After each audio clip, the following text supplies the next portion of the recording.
Eh bien bonsoir, aujourd'hui on se retrouve pour une nouvelle vidéo. Et aujourd'hui, devant vos yeux, évidemment, vous voyez deux briquets Zippo. Et oui, nous allons encore parler de briquets, mais promis, c'est un petit peu différent quand même. Alors, évidemment, je ne vais pas m'étendre sur la marque Zippo, on y reviendra éventuellement un jour. Mais voilà, par exemple, un Zippo, en voici un. C'est un briquet à essence très simple, un briquet tempête à essence très simple, qui existe depuis très longtemps, hein, connu partout dans le monde. Vous connaissez forcément, voilà, un briquet. Tout ce qui est de plus simple dans son fonctionnement également. Aujourd'hui, c'est toujours un des briquets les plus vendus au monde. Mais aujourd'hui, on va pas s'intéresser à celui-ci, qui est un Zippo, tout ce qui est de plus normal, mais à ceci. Alors, qu'est-ce qu'il y a de différent? Eh ben, on va l'ouvrir simplement. Voilà, je pense que c'est assez évident. Alors en fait, on va revenir sur l'histoire. Qu'est-ce que c'est que ce truc bizarre? Alors c'est une lampe poche Zippo. Comment c'est fait? Alors Zippo en 95 décide évidemment d'étendre un petit peu leur domaine avec un accessoire qui vient s'adapter au boîtier de briquet Zippo, tout ce qui est le plus classique, hein, les Zippo, ce qu'on appelle les Zippo régulars, donc la forme C en l'occurrence. Donc un insert en plastique dans lequel évidemment contient une petite lampe. Donc voilà. Donc Zippo décide de commercialiser un insert qui vient dans tous les briquets Zippo de ce type-là et qui permet de transformer son briquet Zippo en une lampe de poche assez baroudeux souterrain. L'idée est assez bonne. Malheureusement, le succès ne fut pas vraiment au rendez-vous pour des petits problèmes qu'on va voir juste après. Mais en soi, l'idée était intéressante, c'est-à-dire que voilà, n'importe quel briquet Zippo, voilà, hop, on peut l'enlever comme ceci. Voilà. Si on prend un autre briquet, hop, et voilà. Donc, vraiment, c'était le remplacement de ça. Donc, voici un insert de briquet Zippo, tout ce qui est le plus classique en briquet. Et voici du coup la pièce qui nous intéresse aujourd'hui. Donc voilà, une petite lampe de poche, voilà, en haut. Et tout le reste permet évidemment un fonctionnement assez simple. Alors pourquoi je dis que ça n'a pas forcément bien marché? Alors déjà il faut savoir que ça a été mis sur le marché en 95, retiré en 2002, selon certaines sources en tout cas. Et le problème de cette chose-là, c'est que forcément, donc du coup, le fonctionnement est très simple, il y a une ampoule et il y a des piles dedans. Sauf que comme vous pouvez le voir, rien n'est prévu pour l'ouvrir. Et du coup, en fait, c'était des inserts qui étaient jetables. C'est-à-dire que grosso modo, voilà, une fois que les piles étaient mortes ou l'ampoule était morte, et bah, on le jetait et on en achetait un autre. Grosso modo, c'était ça parce que voilà, rien n'est prévu pour l'ouvrir. Et du coup, bon bah, au fil des années, ces inserts-là sont partis à la poubelle. Quand j'ai commencé ma collection de Zippo, je m'étais dit tiens, il faut que j'en trouve un. Mais comme voilà, comme ils étaient tous en panne, bon bah j'ai pas sauté sur l'occasion. Et on en trouvait beaucoup à l'époque, hein, il y a une dizaine d'années, on en trouvait encore pas mal en occasion.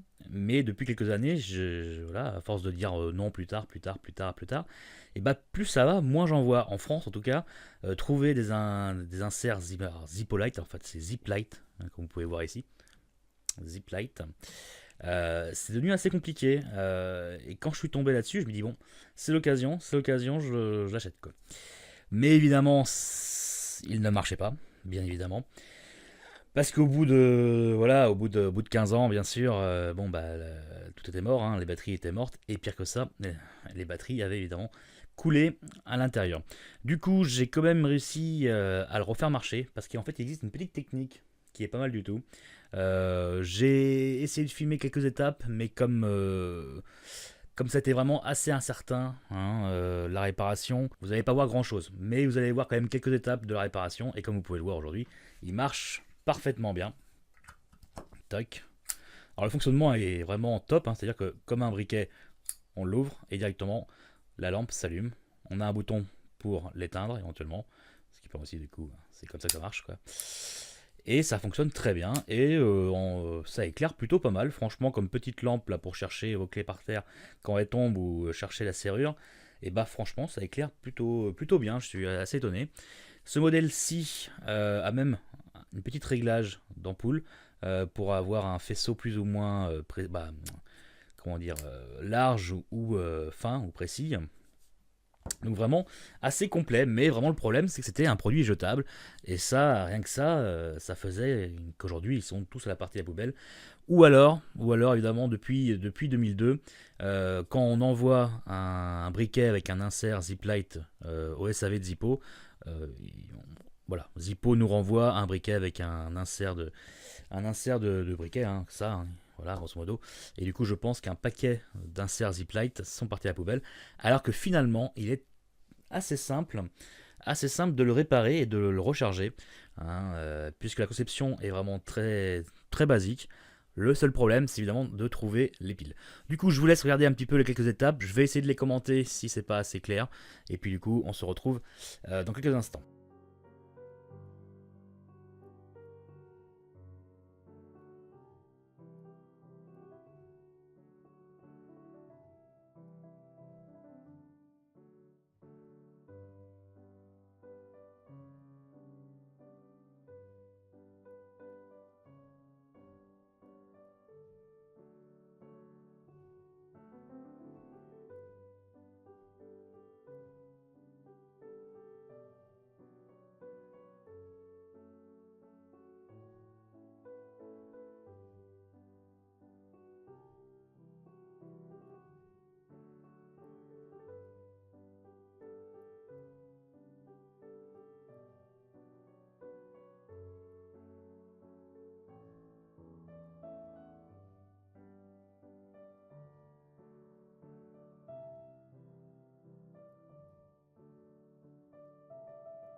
Donc, comme vous voyez, hein, la réparation a été assez chaotique, mais heureusement, j'ai réussi à la fin à le faire marcher. Ça, c'est bien. Du coup, évidemment, il me reste quelques piles en stock. Donc, ça donnerait presque envie, évidemment, d'en chercher deux autres, hein, bien sûr. Autrement, bon, je ne sais pas ce que je ferais de ça. Mais la solution marche plutôt pas mal.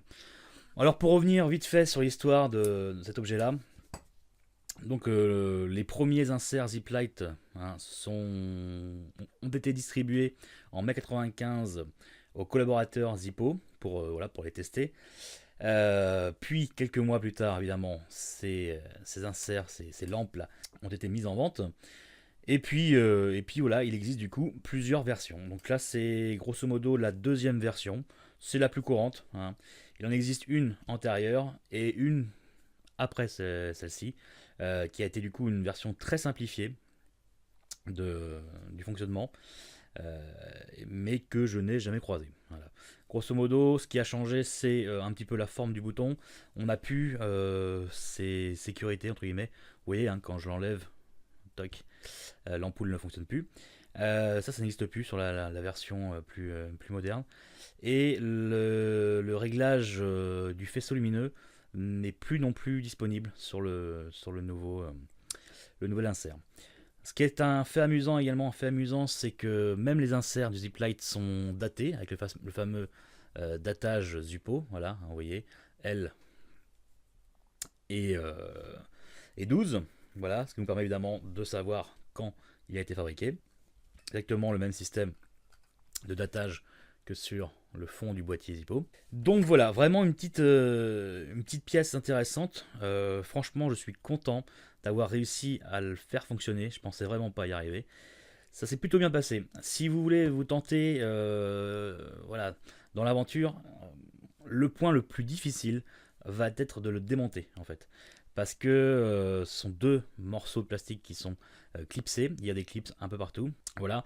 Et comme beaucoup de plastiques de cette époque-là, et surtout des plastiques 15 ans, 20 ans après, c'est cassant, hein, c'est un peu cassant. D'ailleurs, moi-même, quand j'ai démonté, j'ai cassé une des pins de maintien à l'intérieur, mais ça, c'était une à l'intérieur qui ne sert pas à grand-chose. Toutes celles autour sont restées entières. Donc voilà, on ne pourrait pas dire que je pourrais vraiment l'utiliser quotidiennement, mais bon, voilà. Pour la collection, il est reparti, il fonctionne. J'ai eu beaucoup de mal également aussi, c'est que, et à ce que j'ai pu voir sur internet, il faut savoir que ces batteries qui sont à l'intérieur là semblent vraiment toutes couler au bout d'un moment. Je sais que les piles, au bout de voilà, 10 ans, 5 ans, 10 ans, voilà, quand elles ne servent pas, elles finissent par couler, ça c'est sûr. Mais certaines piles, quand même, semblent réussir à ne pas le faire. Là, je n'ai pas croisé sur Internet quelqu'un qui n'ait pas eu un problème avec les piles qui ont totalement coulé et qui ont complètement du coup oxydé et corrodé euh, le cuivre. Alors un peu de chance dans mon malheur, c'est que malgré cette corrosion, ils ont mis des lamelles de cuivre assez épaisses pour l'utilisation. Du coup, malgré la corrosion, je n'ai pas cassé les lamelles, elles sont restées souples. Et donc j'ai pu les nettoyer avec un bain de vinaigre et un peu de patience, hein, un peu de brosse, un peu de voilà, hein, un peu d'huile de coude. Et grâce aussi un petit peu avec une bombe de contact pour favoriser les contacts électriques, j'ai réussi à le ressusciter. Mais jusqu'à la dernière seconde, j'y croyais plus, hein. Franchement, j'y croyais plus. J'ai eu beaucoup de mal à récupérer un circuit, en fait, à récupérer le courant. J'étais avec mon voltmètre, voilà, mon multimètre, pour vérifier que toutes les tensions passaient bien. Et franchement, jusqu'au dernier moment, je me suis dit, je vais pas y arriver. Donc voilà, donc une petite vidéo pour vous présenter cette petite chose Zippo. Parce que je sais que pour beaucoup de monde, bah ouais, pour beaucoup de monde, un Zippo, c'est ça, et puis c'est tout. Mais il faut savoir que Zippo a fait d'autres trucs. Il a fait d'autres trucs plutôt sympathiques en plus. Voilà, je vous annonce tout de suite qu'il y aura d'autres vidéos sur des petits objets de marque Zippo, mais qui sont pas ce Zippo-là, tout ce qui est de plus classique. Mais ce qui est rigolo, c'est que voilà, tout le monde connaît Zippo, le briquet, mais on peut trouver des petites choses hein, chez Zippo qui sont intéressantes. Donc voilà, je vous annonce qu'il y aura d'autres vidéos sur d'autres objets Zippo. Tac. Voilà. Du coup, si la vidéo vous a plu, évidemment, vous connaissez toujours, hein, voilà, toujours la même chose. N'hésitez pas à me laisser un petit commentaire hein, pour me dire si, par exemple, si vous connaissiez ça, parce que voilà, ça a comme été assez diffusé dans les 90. Donc si vous connaissiez, laissez-moi un petit commentaire bien sûr. N'hésitez pas à partager la vidéo, hein, bien sûr. Et puis laissez un petit pouce bleu, ça fait toujours plaisir. Sur ce, évidemment, on se retrouve la semaine prochaine. Au revoir.